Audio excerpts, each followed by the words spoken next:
Baik, bismillahirrahmanirrahim. Assalamualaikum warahmatullahi wabarakatuh. Alhamdulillah, alhamdulillahirabbil alamin. Wa bihi nasta'in wa ala umuri dunya waddin.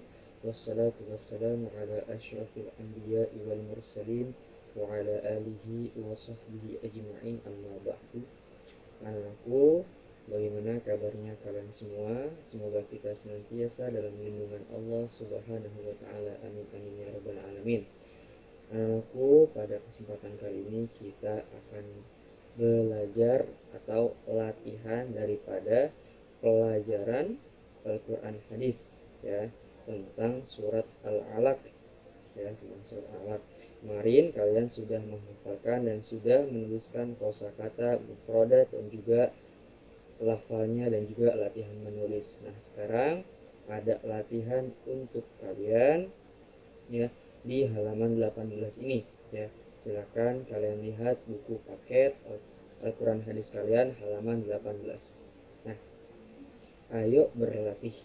Ayo menjawab pertanyaan di bawah ini dengan tepat. Nomor 1. Sehabis sholat isya, Saila selalu belajar, baik mengulang pelajaran yang disampaikan gurunya maupun belajar materi yang akan dipelajari esok harinya. Namun, akhir-akhir ini teman akrabnya yang bernama Aisyah selalu mengajaknya untuk diajari mengunduh permainan terbaru di gawainya. Nah, gawai itu seperti gadget, ya, teknologi yang canggih, handphone lah, ya, handphone. Jadi teman akrabnya yang bernama Aisyah selalu mengajaknya untuk diajari mengunduh, menginstal, ya, mengunduh atau menginstal permainan terbaru di handphonenya. Pada awalnya Saila melayani dengan baik, namun karena selalu datang setiap jam belajar, Saila merasa berat hati dan akhirnya Aisyah kecewa. Bagaimana tanggapanmu terhadap cerita di atas? Jelaskan. Nah, anak-anak, ini, ya, kalian tanggapi daripada cerita di atas, kemudian kalian jelaskan. Contoh nomor 1. Nah, tanggapan saya terhadap cerita di atas ini, ya, Saila itu adalah anak yang rajin belajar, ya. Sedangkan Aisyah itu adalah teman akrab dari Saila, akan tetapi perilaku dari Aisyah terhadap Saila ini tidak patut untuk ditiru. Kenapa? Karena Aisyah selalu mengajak untuk diajari mengunduh permainan terbarunya di handphonenya, ya, seperti itu. Jadi ini kalian tanggapi, ya, apakah tanggapan kamu tentang Saila atau Aisyah ini bagaimana, ya. Jadi kalian tanggapi, ya, kalian baca dulu ceritanya. Nah, kemudian setelah kalian baca ceritanya, ya, kemudian kalian tanggapi, kemudian kalian jelaskan, seperti itu, ya. Yang nomor 2, sepulang sekolah Ahmad menyempatkan diri untuk tidur siang. Sore harinya ia berangkat ke madrasah diniyah. Setelah sholat maghrib, Ahmad mengaji di musola. Kemudian ia belajar setelah melaksanakan sholat isya sampai pukul 9 malam. Namun, tidak demikian dengan Reza. Ia selalu mengurung diri di kamar. Ia asyik bermain telepon genggamnya. Bahkan kalau disuruh belajar ataupun sholat, ia merasa keberatan. Setiap ada keluaran terbaru dari telepon genggam, ia selalu merengek untuk dibelikannya. Dari cerita di atas, apa yang seharusnya kita lakukan? Jelaskan. Nah, ini, ya, cerita yang di atas yang dapat kita lakukan yaitu menasehati orang yang mempunyai sifat seperti Reza. Kenapa? Karena Reza itu tidak patut untuk kita tiru, ya. Kemudian Ahmad ini adalah anak yang rajin ibadah, rajin belajar, ya. Sedangkan Reza itu tidak, malah sebaliknya. Ya, jadi kalian jelaskan, ya, tugasnya itu kalian jelaskan. Tadi itu, ya, yang nomor 1, nomor 2 itu hanya contoh. Selebihnya saya mau tanggapan kalian dan juga penjelasan dari kalian, ya. Begitupun nomor 3, nomor 4, nomor 5, ya. Jadi ini tugas kalian, tinggal kalian tanggapi saja dari cerita-cerita di atas ya. Nomor satu ini misalkan Saila itu bagaimana, kemudian Aisyah itu bagaimana, kemudian kalian jelaskan.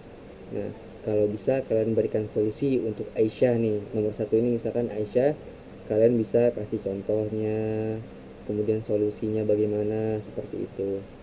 Begitupun juga dengan Reza ya. Reza ini ya selalu mengurung diri di kamar, dia selalu asik dengan telepon genggamnya. Disuruh belajar ataupun sholat, dia itu nggak mau, ya berat hatinya.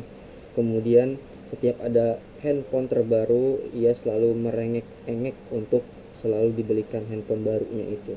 Nah, tanggapan kalian itu apa? Seperti itu ya. Kemudian dijelaskan ya. Paham ya? Nah, kemudian nomor tiga, bagaimana sikapmu apabila kamu diajak bermain bola sama temanmu sampai lupa untuk melaksanakan sholat asyar? Ya, tuliskan pendapatmu. Pendapat saya, apabila ada temanku yang mengajak bermain bola sampai lupa untuk melaksanakan sholat asyar, bagaimana ya? Itu pendapat kalian, tuliskan. Ya, tuliskan pendapat kalian. Nah, jadi kalau ada teman kamu nih yang ngajak kalian itu bermain bola sampai lupa waktu ya, ibadahnya dilupain, nah itu pendapat kamu bagaimana? Apakah kamu mau, apakah kamu nggak mau, ya seperti itu. Kemudian kalian jelaskan juga kenapa ya. Seperti itu. Nah, nomor 4, Rifki selalu mendapat peringkat pertama di kelasnya. Ia merasa tidak ada temannya yang mampu menyainginya ya, bahkan sampai mengejek temannya yang mendapatkan nilai lebih rendah dari dia.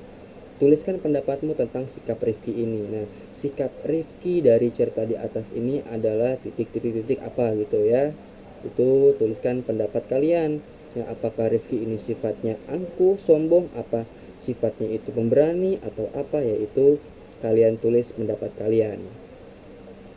Begitupun yang nomor 5, Salwa setiap jam istirahat selalu berkunjung ke perpustakaan. Ia rajin membaca, bahkan di waktu senggang ia selalu membaca. Namun, ia tidak lupa untuk menyempatkan diri bermain dengan teman-temannya, dan dia tidak bosan-bosan mengajak temannya untuk belajar bersama. Menurut pendapatmu, apakah sikap Salwa tersebut dapat kamu lakukan setiap hari? Coba tuliskan pendapatmu. Nah, di nomor 5 ini kalian bisa tuliskan pendapat kalian tentang Salwa ya. Sikapnya Salwa itu terhadap teman-temannya itu bagaimana, kemudian kepribadian dari Salwa itu seperti apa, dan apakah sikap Salwa ini bisa nggak kalian contoh di setiap harinya? Pastinya bisa dong ya. Rajin membaca, kemudian ketika ada waktu senggang kalian membaca, seperti itu ya. Ini tugas kalian, saya mau pendapat kalian, tanggapan kalian, kemudian juga jangan lupa penjelasannya ya. Nah, inilah anakku tugas kalian, yaitu tugas Al-Quran Hadis bab 1 tentang surat Al-Alaq, latihan di halaman 18 ya. Terima kasih, selamat belajar anak-anakku, tetap jaga kesehatan kalian.